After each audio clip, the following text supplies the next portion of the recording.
Hi, ladies and gentlemen. Today I have in studio a brand new singer, songwriter, going by the name of Lissa J. Lissa, how you doing today? I'm doing fine. How are you? Good, good. Hey, look, I want to allow you to share with people your story, how you came about doing music, and just where you are. So we just kind of give people a snapshot of just a little part of your life. How about that? That sounds good That to sounds me. good. Sounds Sounds real good. good. Okay. Well, first, let me ask you, when did you realize that you had a love for music? Okay. I realized I had a love for music at a very young age. I probably was around. I was in elementary school at the time, and I just, you know, if I was happy, I would sing. If I was sad, I would sing and Okay. create my own beats. And I also used to like to take music that was already out there and change it and make it my own. And Okay. that was really fun for me. And music was sort of like therapy for me. If I was very sad or depressed, I use music Mm-hmm. to uplift me up. And not Right. only that, I clown around with music, and I wanted music to make other people. I use music to make other people laugh as well. Okay, that's good. Music is a universal language, Yes, it so really is. everybody can relate to different types of music. So as you started and you realized you have a love for music, and you started to share it with other people, what were the responses that you would get from other people? Well, I started writing music. I love to do poetry and I love to do spoken word, but I really love to do poetry, and so I would take my poetry and turn it into music, and I would let people listen to it, and some of my family would tell me, hey, you know what I'm saying? Like, I really thought that I could pursue it and go far with it Right. and get it out there to the world because, I think that music is the language of love. Right. Okay. Music is a happy thing, and it just, you know what I mean? It just makes it's a feel good thing. Right. Right. And they would tell me that, hey, it's a lot of talent out there, like, and on the scale of talent out there to you, next to none. And I mean, that really made me feel bad. And then I was constantly told that I didn't have the right look, and so it just devastated me. It made me really feel bad. Okay. So one thing kind of led to another, but it was more negative feedback than positive. A lot more negative. Right. Okay. So I guess you proved them wrong because you got a song out. But anyway, anyway. So as what kept you moving and what kept you motivated after you hear a lot of negative comments? Well, to be honest with you, the motivation fell. It went down. I didn't have the motivation anymore. But I did my own. I kept my music for myself. I wrote lyrics to myself. Okay. You know, I sung to myself. No Mm-hmm. one else wanted to hear it.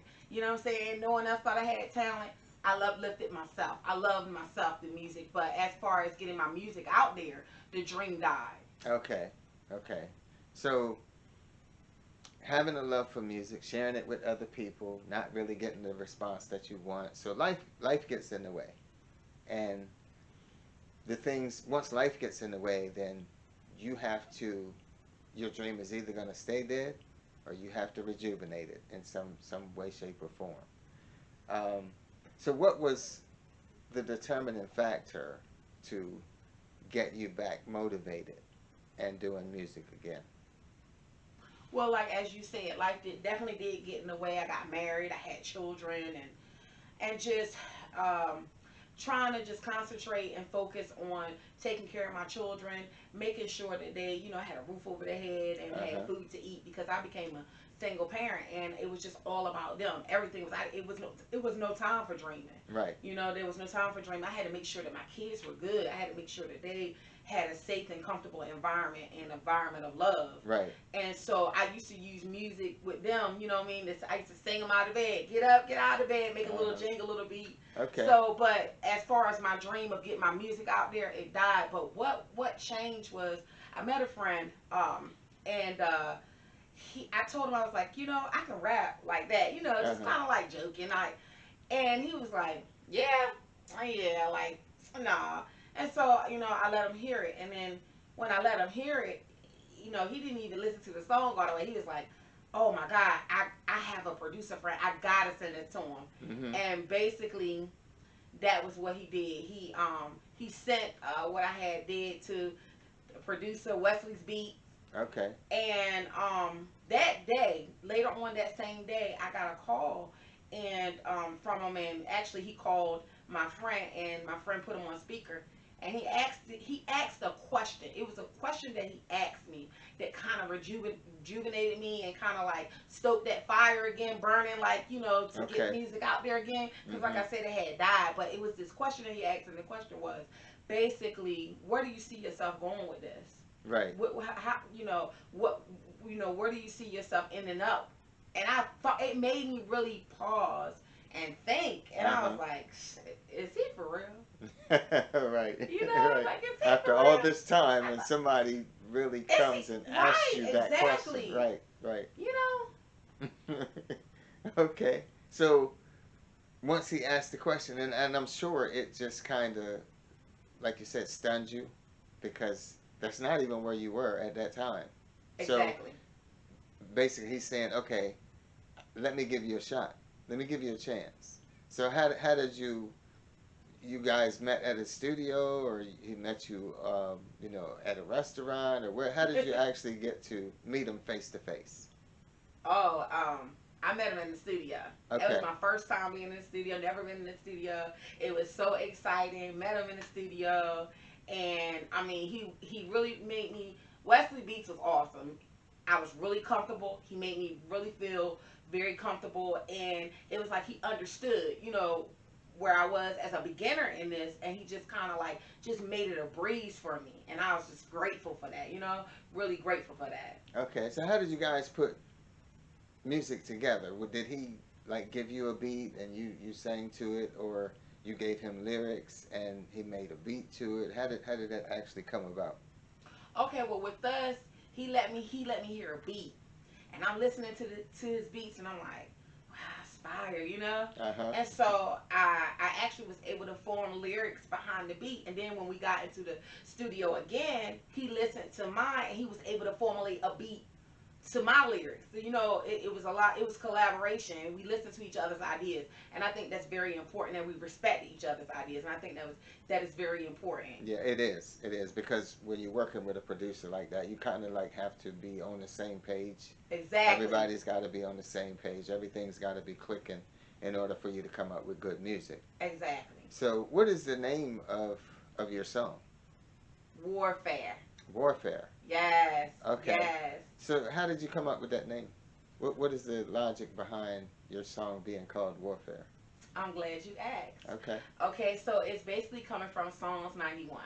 Okay, and I believe that Psalms 91 is the go to chapter when you deal with anxiety and depression and fear, Okay. because it just, listening to the word of God, it's basically talking about dwelling in the high place and God covering you with his wings, and you feeling safe. And it also says that 10,000 can fall by his side, but none of that evil, none of that stuff will come towards you.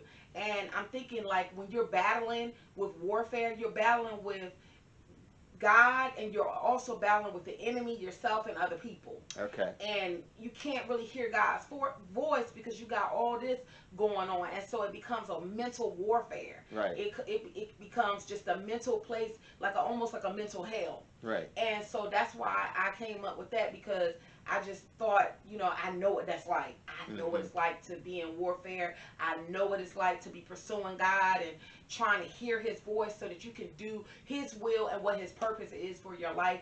I know what that's about. And so that's basically where that song comes from. Okay. Okay. So, where can people find your music? Where can they find your song? Okay, you can find that song can be found on all the digital platforms, all digital streaming platforms, YouTube, and number1music.com. Okay, that sounds good. So, do you plan on doing any more songs, or are you just gonna kind of let this be the song and leave it, or you want to do more? Oh, definitely. It's more music coming, definitely. We got a remix coming to Warfare, Okay. and stay tuned for the video. Okay, sounds good. Sounds good. Well, this is Lissa J, And I want to thank everybody for tuning in. Go out and download her songs. Go on any download site that you normally use. Look her up on YouTube, and we'll be looking for more stuff coming from you real, real soon. And don't forget, also look for your girl on Wesley's Beats Radio. All right. You now so I can be complete. I need your saving grace to come and set me free. Lord, lift me up from this place where I cannot see for what the enemy is trying to do to me. And if by chance I lose my way, then guide me carefully. I need your saving grace to come and rescue me.